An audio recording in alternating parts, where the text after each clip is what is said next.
Vamos lá, galera. Vamos falar sobre essa derrota do Fluminense. Vou falar do jogo que eu achei da partida, individualmente dos jogadores, e a gente vai concordando e discordando aqui. Deixa a mensagem de vocês, que na sequência a gente inicia o papo. E se der tempo, a gente pode trocar ideia sobre outros assuntos. Vocês é que mandam, tá bom? Bom, pessoal, o auxiliar técnico Max Cubeiras, ainda na ausência de Luiz Obeldia, que deve voltar no Fla-Flu, não é confirmado, colocou o mesmo time que venceu o Madureira em campo, à exceção de Santi Moreno, que sentiu um probleminha. Não é nada grave, segundo os setoristas que cobrem o Fluminense, mas foi poupado e o Cubeiras escalou o Matheus Reis na ponta esquerda. O Fluminense entrou em campo com o Vitor Eudes, Júlio Fidelis, Igor Rabelo, James e Guilherme Arana, Otávio, Wallace, Davi, Lescano, trio de ataque, Riquelme, Matheus Reis e John Kennedy. Como é que foi a história do primeiro tempo? O Fluminense começa o jogo com muitos toques laterais, muita lentidão, pouca infiltração. O Lescano, por característica, ficou muito colado no John Kennedy. Ele não é um meia de construção, né? Então o Fluminense ficava com dois homens no meio, o Otávio colado nos zagueiros, o Wallace Davi um pouco à frente, o Lescano, aí você tinha um hiato no meio campo, o Lescano pertinho do John Kennedy, e os pontas, para poder amenizar essa lacuna no meio campo, ficavam muito abertos, e deveriam tentar essa aproximação por dentro, mas muito posicionais. Na verdade, o Fluminense estava todo encaixotado em campo, todo mundo paradinho nas suas devidas posições. E aí o que acontecia? Nada, gente. Os zagueiros ficavam mais tempo com a bola, o Otávio também, de vez em quando o Wallace Davi, os laterais recebiam, olhavam para frente, não tinha ninguém para se movimentar, tocavam para trás, e o jogo foi essa porcaria aí que nós vimos. Para quem viu, quem não viu, se livrou. Mas quem assustou no início foi o Vitor Eudes. Na primeira jogada, no início do jogo, catou borboleta, na segunda ficou olhando a bola passar. Esse goleiro que é bem fraquinho, depois a gente fala. Mas ainda falando do time, muito estático, John Kennedy, e a camisa branca denuncia, né? Gordinho, paradão lá na frente, os pontas presos. Lescano, um segundo atacante. O Fluminense jogava basicamente num 4-2-4. Na verdade, num 4-1-1-4. Porque o Otávio jogava do lado dos zagueiros. O Fluminense não tinha o meio campo, o Fluminense tinha um terceiro zagueiro, que era o Otávio. E precisando de gente para armar. Eu sempre falo isso aqui com vocês. Quer conhecer o time de futebol? Olha para o meio-campo dele. O Fluminense hoje não tinha meio-campo. O armador estava do lado do centroavante. O volante, ao invés de adiantar um pouco do lado dos zagueiros, ficou só o Wallace Davi tentando e errando bastante. Nada acontecia, gente. O jogo era horroroso. Tanto que a primeira finalização do Fluminense foi aos 40 minutos, depois de uma jogada do Riquelme pelo lado direito. A bola sobra para o Matheus Reis, que dá uma chapa, ela vai à esquerda do goleiro. Primeiro tempo ruim demais.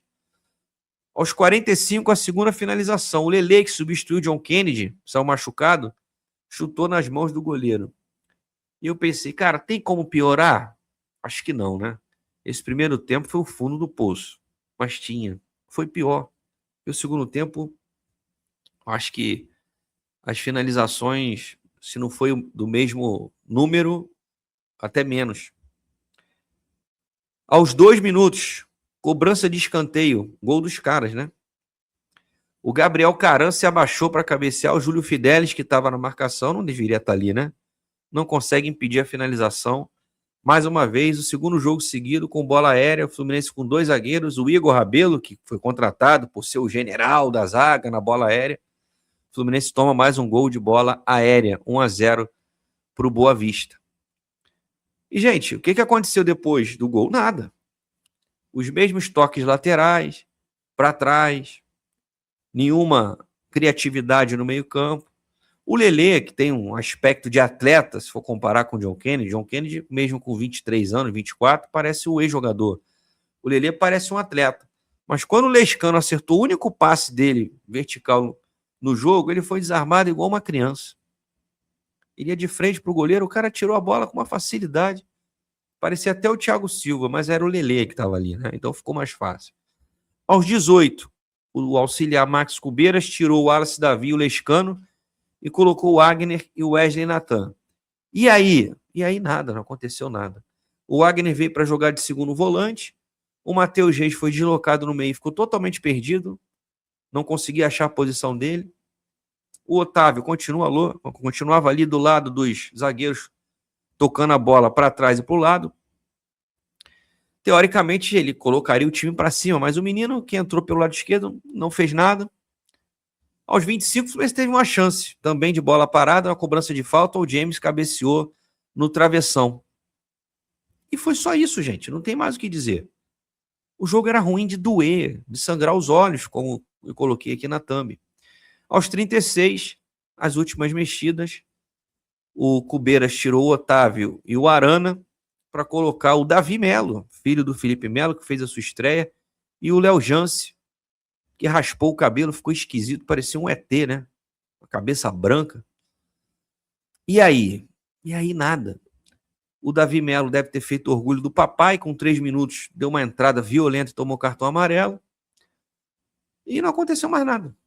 O árbitro deu mais 5 de acréscimo, acho que por causa do tempo técnico, não é só por isso, porque o jogo sequer parava. O jogo, assim, era jogado. Eu não posso falar isso, né? O jogo não era jogado. A bola rolava, mas não tinha jogo de futebol. E acabou 1-0 para o Boa Vista porque eles acharam um gol. Se terminasse 0-0, seria o placar mais verdadeiro com o jogo. E falando individualmente dos jogadores, que para mim é o que interessa. Não dá para tirar nada desse jogo. Eu não consegui ver ninguém que falou, não, esse aqui se salvou. Não, não teve. Ninguém se salvou. Vamos começar do goleiro até o último atacante. O Vitor Eudes. É sério que o Fluminense está preparando o Vitor Eudes para substituir o Fábio? Esse rapaz é muito fraco. Ele não transmite nenhuma segurança quando o adversário chuta. Quando a bola é alçada na área, então, ele fica igual uma barata tonta.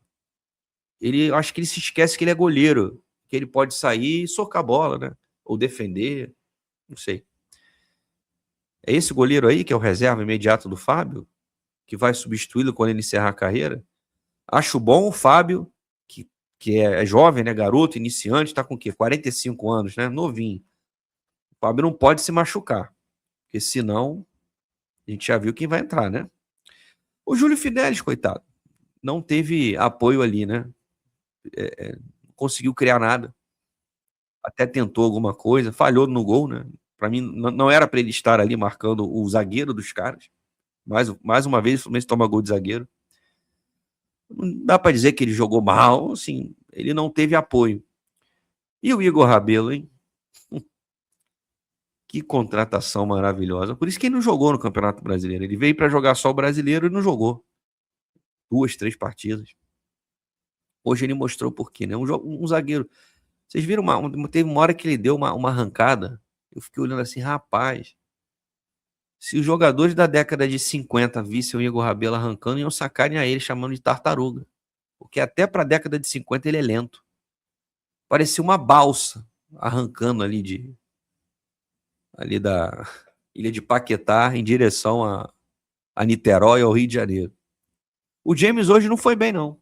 Se posicionou mal, errou alguns passes. Não gostei da atuação do James, que, repito, foi uma boa contratação. O Arana, bem, assim, atuação normal, né? Eu espero o Arana, as atuações do Arana, eu espero algo como hoje. Assim, claro que não era o time titular, mas um lateral comum. Mas não dá para avaliar o Arana no meio desses jovens e alguns reservas. O Arana veio para ser titular do Fluminense, espero. Vamos para o meio campo. O Otávio, gente, o Otávio tem a melhor profissão do mundo, né? Hoje ele entrou de novo como capitão. Não sei que moral é essa que deram para o Otávio. Mas o Otávio, ele tem a profissão dos sonhos. Ele joga contra o Boa Vista, contra o Madureira, fica ali do lado dos zagueiros, tocando a bola para a lateral e para trás. Só isso. O cara não arrisca um passe para frente, não dá um lançamento, não tenta se projetar, não faz nada. O cara fica com aquela perninha curta ali, para cá e para lá. Para cá e para lá. É a profissão mais fácil do mundo. Para pagar o que o Otávio ganha, e segundo informações, acima de R$500 mil, com contrato de mais 3 anos e meio, para fazer o que o Otávio faz, cara, porra, o Davi Melo, filho do Felipe Melo, deve fazer. Qualquer garoto da base, para fazer esse pêndulo na frente da zaga. Na frente, assim, um pouquinho à frente, né? Porque jogou quase colado com os dois zagueiros. Pega a bola, olha, ameaça, toca pro lado. Aí ele vai, perto do lateral, recebe, pega a bola, olha, ele finge, não, agora vai sair uma jogada do Otávio, aí ele toca para trás. O máximo de ousadia do Otávio é ele pegando a bola do lado esquerdo, olhando para o lateral direito e dando um passe mais forte, rasteiro para o lateral direito. É o máximo de ousadia que o Otávio consegue. É brincadeira. O Fluminense ainda pagou 8 milhões de reais nesse cara. O Wallace Davi foi mal hoje. Não jogou bem, não. Recomposição, errou passes.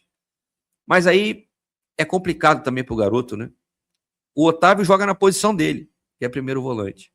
E aí o Wallace tem que jogar mais à frente, uma característica que nitidamente não é dele. Você vê que é um volante mais alto, mais lento. É para jogar ali entre os zagueiros, né? Na frente da zaga. E aí, claro, ele jogando como segundo volante, ele tem que forçar mais o passe. Porque se ele fizer o que o Otávio faz, aí, meu amigo, ele tentou alguns passes forçados e errou. Ele errou muito mais passes do que o Otávio, lógico. O Otávio pega a bola, toca para o lado, dá passe de meio metro, 2 metros, fica fácil. E aí o garoto tem que jogar, tem que, entre aspas, sacrificar para jogar mais à frente, numa posição que não é a dele, e ali ele precisa dar alguns lançamentos, passes mais forçados, e é lógico, né, vai arriscar, vai errar mais. O Otávio não arrisca, então erra pouco. O Lescano, gente, assim, me parece que esse rapaz, eu não sei se por orientação ou característica, ele não é um armador, né? Eu até falei, pô, ele estava tímido, sem confiança no primeiro jogo, mas de novo, ele atuou da mesma forma, como o segundo atacante. Né? Então ele quase não pega nela. A única vez que ele pegou na bola, ele deu um passe bacana pro Lelê, que foi desarmado. Então um rapaz que não participa do jogo. O Fluminense hoje jogou com 2 meio-campistas. Vamos para os pontas. O Matheus Reis hoje não fez um bom jogo. Tentou, assim, ele não se esconde. O Riquelme, gente, assim, o Riquelme tem deixado a gente preocupado, né? É um menino que carece de massa muscular, né? Parece uma criança no meio de adultos. Você vê que tem qualidade, tem potencial, tem talento, mas ele não consegue sobressair contra o Boa Vista. Então é preocupante. Claro que a gente tem que contextualizar, né? E é importante que se diga isso. Você colocar vários garotos jogando juntos e ao lado de reserva, você não vai desenvolver esses garotos. A gente tem que ver mesmo esses meninos, eles sendo inseridos na equipe titular, porque ele vai ter um apoio ali. Botar vários garotos juntos, com reservas medíocres que o Fluminense tem, é difícil você desenvolver alguém. Mas eu acho que carece o Riquelme mais força física. Sério, olho para ele, não é só o fato de ser magrinho. Existiram vários jogadores magros que fizeram sucesso no futebol. Mas você pode ser um magro com uma complexidade física, sabe? Um magro, vou falar uma asneira aqui, mas um magro forte. Vocês conseguem entender? E não foi bem. E o John Kennedy, cara, também, sendo o John Kennedy, me parece acima do peso. E a camisa branca mostrou isso. E o Lelê, assim, pelo menos é atleta, né? Corre e tal, se movimenta, mas difícil assim, projetando as opções, né? Todos esses jogadores não são titulares, talvez o James ou o Arana, e as opções mostram que o Fluminense precisa contratar com urgência. E não é só trazer um centroavante, não. Precisa de mais nomes. Precisa de mais 2 centroavantes, o titular e o reserva. Porque se o titular se machucar, for suspenso, vai entrar quem? Everaldo? John Kennedy? Cano? Lelê? Então tem que ter 2 centroavantes. Pelo menos mais um ponta, imaginando que o Santi Moreno possa ser uma opção. Porque não dá para contar com o Soteldo e Keno, né? É isso, gente. Então, é o que eu tenho para dizer dessa derrota do Fluminense. Boa Vista 1, Fluminense 0.